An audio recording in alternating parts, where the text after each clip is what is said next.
Meus pais são separados desde quando eu era pequena.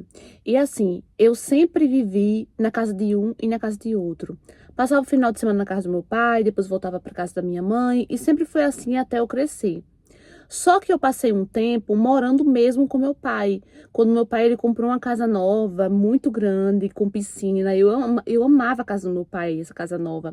Então eu optei em morar um tempo com ele. E eu tinha uma amiga, nossa, que eu era apaixonada por ela. Uma amiga muito apegada mesmo. Eu gostava muito dessa minha amiga. E essa minha amiga, ela passava por uma dificuldade muito grande na casa dos pais dela, porque os pais dela viviam brigando. E essa minha amiga não aguentava mais. Então ela sempre desabafava comigo, ela sempre vinha chorando, falando que não aguentava mais. Até que eu perguntei se ela aceitaria morar comigo na casa do meu pai. No começo ela não queria, ela foi um pouco relutante em relação a isso. Mas quando ela viu que meu pai aceitou de boa, que meu pai chegou para ela e conversou com ela, falou: não tem problema, você pode vir morar aqui, eu também vivo trabalhando, a Kátia fica sozinha, não tem problema. E ela aceitou. E assim, era bom demais, porque meu pai trabalhava até horas da noite e a gente ficava acordada a noite toda, fofocando, vendo as coisas na internet. Nossa, era muito bom. Ela era como uma irmã para mim, fazia mesmo companhia para mim. Um dia, essa minha amiga começou a adoecer, começou a ter uns problemas de saúde, né? Em questão a dificuldade para respirar, essas coisas assim. E ela passou um bom tempo doente, bem adoentada mesmo. E teve um dia que o meu pai ligou para mim, falando que era para eu ir fazer as compras com essa minha amiga, que ele não ia chegar a tempo de ir comigo fazer as compras, que era para eu ir com ela. E eu falei para ele: olha, pai, eu vou sozinha então. Eu chamo um Uber porque a minha amiga ela tá muito doente, hoje ela amanheceu pior. Ela não vai poder ir comigo, ela vai ficar aqui em casa e eu vou sozinha. OK, avisei para ele, ficou combinado assim. E eu ia aproveitar também para comprar os remédios dela, a medicação dela, que ela tava muito mal mesmo nesse dia. E eu fui sozinha. E eu demorei um pouco, porque eu passei no supermercado, depois eu passei na farmácia, comprei os remédios e voltei para casa. E assim que eu botei o pé dentro de casa, gente, tem uma coisa muito estranha. Uma. Eu não sei explicar, sabe? Muita gente não acredita, mas eu senti uma energia muito esquisita, muito estranha. E quando eu entrei no quarto, nossa, eu fiquei mais agoniada ainda. Porque o quarto tava todo revirado, gente. E essa minha amiga não tava mais no quarto, não tava mais em casa. Tava todo revirado. E o telefone dela tava carregando, na tomada carregando. E eu fiquei agoniada. E a primeira coisa que eu pensei foi ligar pro meu pai. Peguei o telefone, liguei pro meu pai não atendia. Corri no vizinho, que era muito amigo do meu pai, perguntando se ele tinha visto a minha amiga e tal. Ele falou que não tinha visto o meu pai, que só tinha visto o carro dele parado na frente da casa. Que ele pensava até que meu pai estava em casa, brigando comigo, porque o vizinho falou que escutou uma barulheira muito grande, uma gritaria muito grande. E ele pensou que era eu brigando, discutindo com meu pai, porque o carro do meu pai estava parado em frente à casa. E eu falei: impossível. Porque eu liguei, meu pai ligou mais cedo para mim hoje, falando que era para eu fazer as compras e que ele ia chegar tarde em casa, que não ia chegar a tempo de fazer as compras junto comigo. E ele falou: ah, pois o carro dele estava aí, a não ser que ele tenha vindo buscar alguma coisa e tenha voltado. E eu ligando pro meu pai e nada do meu pai atender.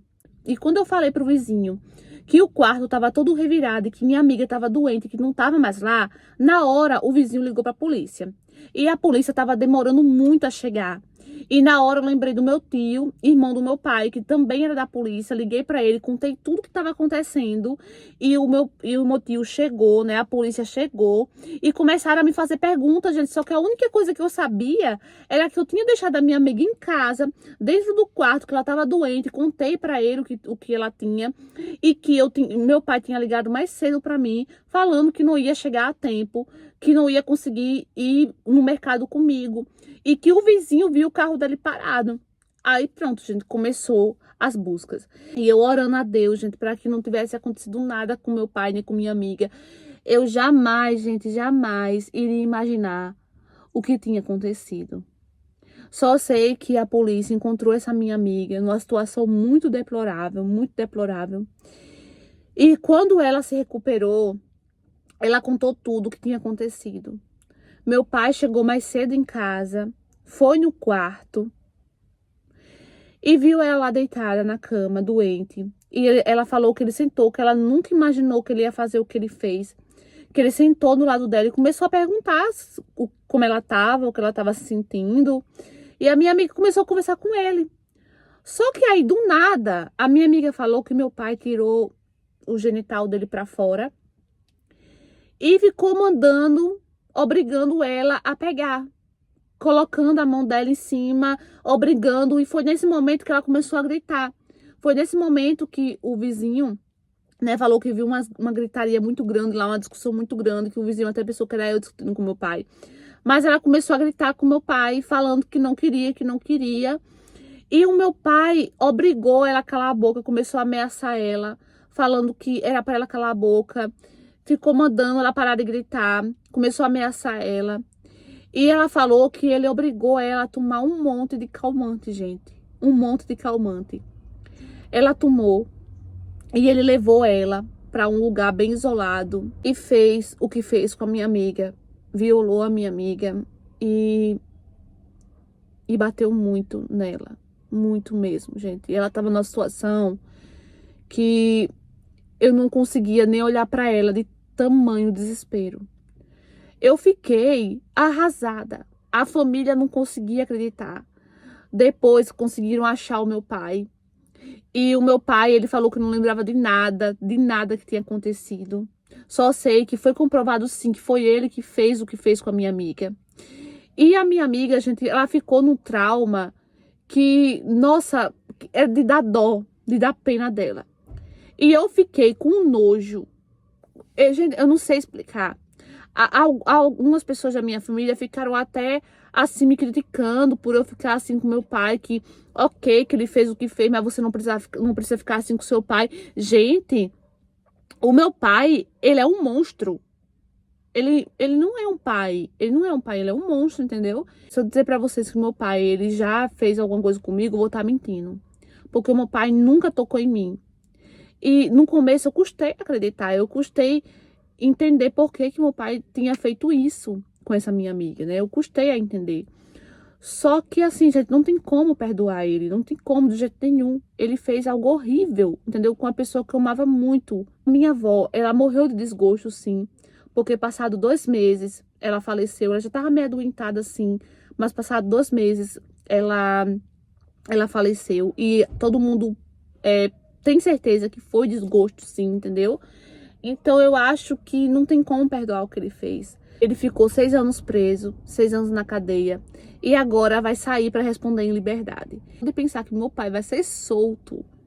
Que esse miserável, gente, porque eu não posso nem chamar ele de pai, não posso nem chamar de pai. Ele vai ser solto, nossa, me dá uma angústia tão grande no coração.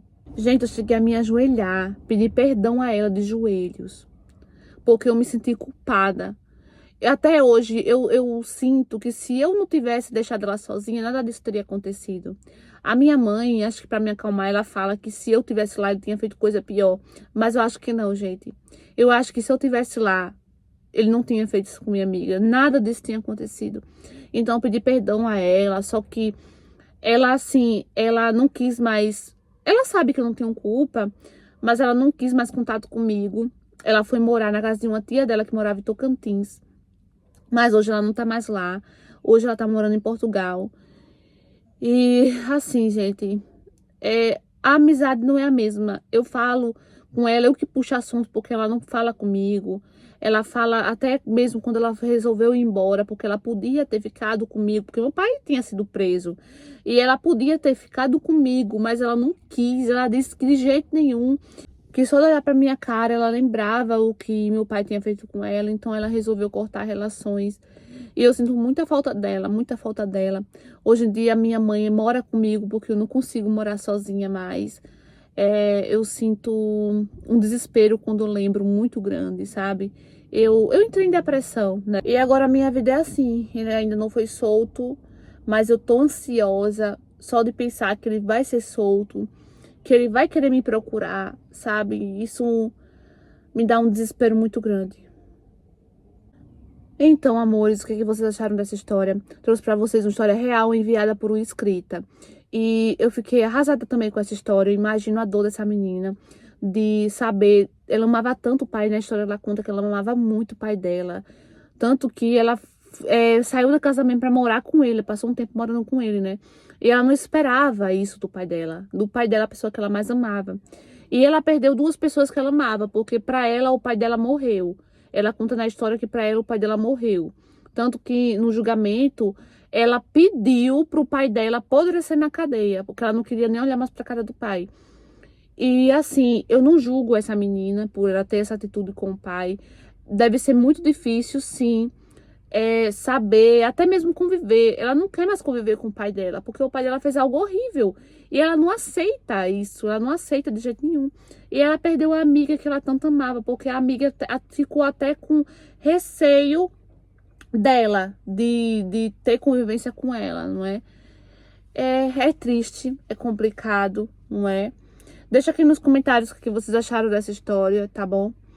E o que eu tenho pra dizer pra você que mandou essa história, nossa, eu sinto muito, muito mesmo. Espero que você um dia possa se recuperar. Tire isso da sua cabeça, que você, se você não tivesse deixado a sua amiga sozinha, isso não teria acontecido. Sua amiga estava doente, você fez de tudo por ela, você estava cuidando dela.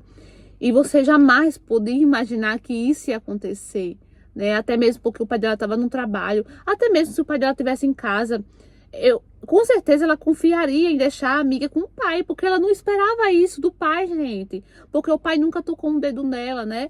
Mas assim, tira isso da sua cabeça que é culpa sua, porque não é culpa sua, entendeu? Isso aconteceu porque o seu pai, infelizmente, não tem caráter, né? Não teve caráter. Na verdade, não tem caráter, né? Essa é a verdade. E tira isso da sua cabeça. Siga a sua vida, sua amiga tá bem, né? Você falou que ela tá aqui em Portugal agora, tá estudando. E sua amiga tá bem, né? Com certeza isso é algo que ela nunca vai esquecer na vida dela. Deus tá cuidando dela, ela tá bem, né? Então siga a sua vida, siga em frente. Tire isso da sua cabeça, porque você não tem culpa, tá bom? Desejo tudo de bom pra você, pra essa sua amiga também. Espero que ela esteja super bem, tá? Deixem aqui comentários de apoio pra essa menina. Curta, comenta, compartilha. Se você for novo e quer aqui de paraquedas, escreve aqui embaixo. Ativa o sininho da notificação na opção todos para não perder a história. Um beijo e até o próximo vídeo. Tchau!